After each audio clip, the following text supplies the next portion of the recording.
golf fans? It's your boy Gsluke here with our Thrive Fantasy preview for this week's Travelers Championship. Last week was a successful week both for me and, believe it or not, my mom and brother. I mean, Thrive Fantasy, if you haven't gone on there, you guys need to do it in a hurry because there's just so much overlay there that literally even my 50-year-old mom and brother, who's never had any experience in this field, is finding a lot of early success. In terms of our contest, cashed in 3 of our 4 slates, so can never complain. We're really starting to build up that bankroll on the site and looking forward to bringing you even more previews going forward. So here we'll talk about my top 5 props for the slate and some of the strategy involved, at least with my card making process here for Thursday's round. Of course, if you haven't already joined on Thrive Fantasy, but highly recommend you go ahead and do so, but make sure you use my code Gsluke. On there you'll get a 100% deposit match, plus based on how much you put in, $10 will get you 2 free entries into the contest you see today,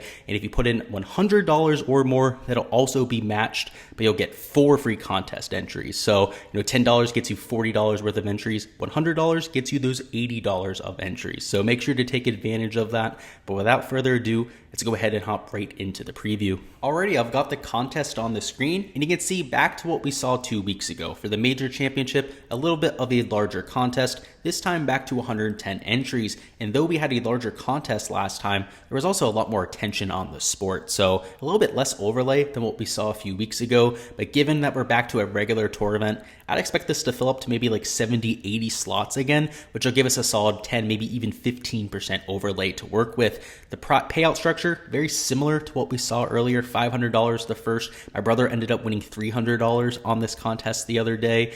So can't complain from that front, at least for him. He's got a bigger bankroll than me on the site as of right now, but a pretty decent payout structure, finish in the top 5, get that top 5, 6% type of performance. Could very well cash out big. So that's what we're going to be hoping for here. And now let's talk about my top 5 props. So let's scroll to the top. The first prop we'll talk about is the over on Patrick Cantlay at 3.5 birdies. This golf course tends to be gettable. We see a scoring average right around a third of a stroke under par. And though there's only 2 par 5s on site, both of them are extremely gettable. In fact, there's also 2 quote-unquote drivable par 4s. So those scores aren't going to be like 2-3 under type of low. You're going to see plenty of birdies made. Just a few bogeys mixed in. There's a few tough driving holes, particularly towards the last 3 to 4 holes of the golf course.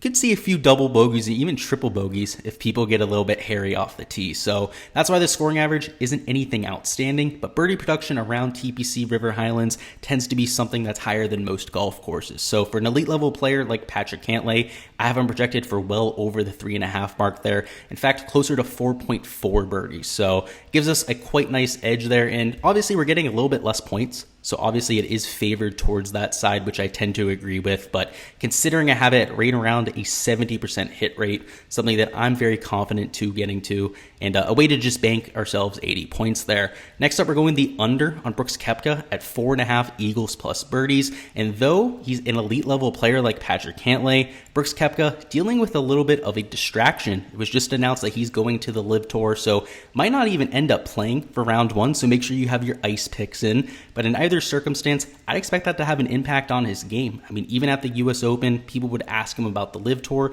and he had a very negative response. Pretty much called it a black cloud over the event. You could tell that he didn't really want to talk about it, and this week, that is going to be inevitable. Everyone and anyone is going to be asking Brooks about it because this is the last tour event that he's likely to play, maybe forever, on the PGA Tour. So I'm taking the under there at 4.5 eagles plus birdies.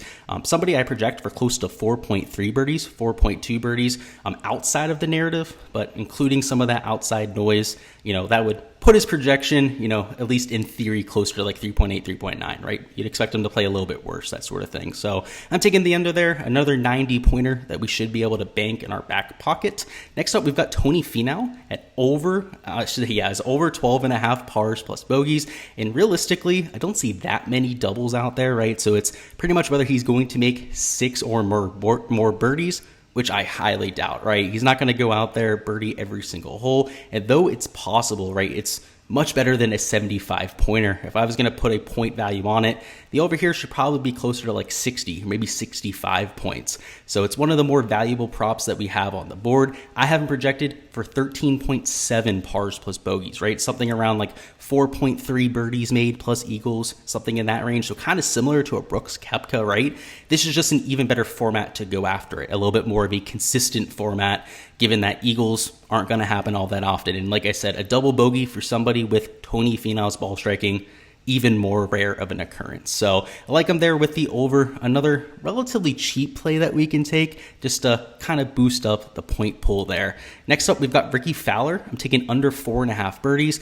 Very similar thought process to what we had with Brooks, right? Ricky Fowler, another player who will be playing on the Live Tour, so kind of surprised that he's even teeing it up this week, but in either circumstance, I expect him to be a little bit distracted by that, and he's not been in the best form anyways. So in terms of projection, closer to a 4.1 birdie projection, and given all of the outside noise, that bumps him to even closer to like a 3.5 projection. So the fact that we're getting 80 points for this prop makes a lot of sense for me. Not going anything wild there. I think if you took the over, you might be being a little bit wild on the slate because the under, I have a hit rate close to right around like 68%. 70% if you want to be a little bit, look into that narrative a little bit more. So love him there at 4.5 birdies, somebody that I am taking the under on. And now lastly, the best prop on the board. I think everyone's going to take this, but I think you should. The under on Justin Thomas at 69.5 strokes. This is a golf course that's going to play right around a third of a stroke under par to begin with, let alone if you're an elite level player like a Justin Thomas. So I have him projected for closer to 68.5 strokes, which is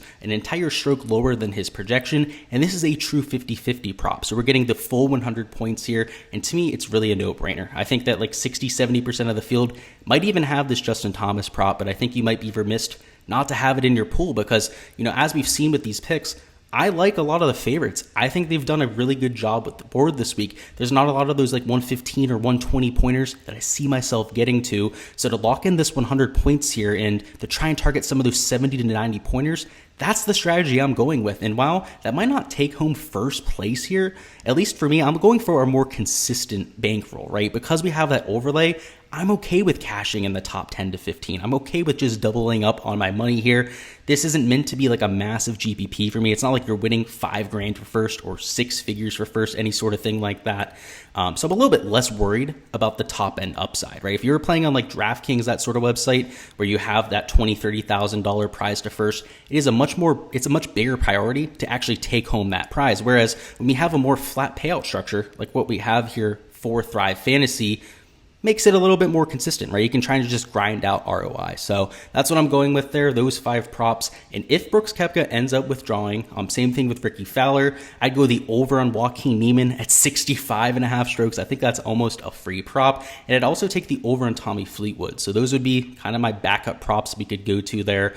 Tommy Fleetwood is a volatile player. So even if he'll make a bunch of birdies out there, like I said, you're going to see most players make like 3, 4, maybe even 5 birdies on the day. But the scoring average is going to be close to right around a third of a stroke under par. So obviously going to be plenty of bogeys mixed in. So I'd be taking the over there at 115 points. Probably a good substitute if either one of those withdraws. That's all I've got for the round 1 picks. Hopefully you guys are enjoying Thrive as much as I am. Just a great source of ROI. All of that overlay there makes it one of the easier sites to hit on. And the same process we're using on DraftKings, other big prop websites that are out there, we can use over here on Thrive. It's the same exact type of thought process. A lot of the props are the same. So why not target this site that has all this overlay, a little bit less competition than these other sites? Just makes a whole lot of sense. That's why my mom has found so much success, my brother as well. Even my stepdad has won a few contests to this point, and they don't even play DraftKings, right? That's not something they do from time to time. They're kind of just getting into it at this point. So if they can get it done, I can assure you, you can grind out ROI on the site. So if you haven't already signed up, make sure you use the promo code Gsluke. Like I said, that is a 100% deposit match, plus the free entries, depending on how much you put in. Best of luck for all of your slips here on round 1, and let's get this cash, fellas.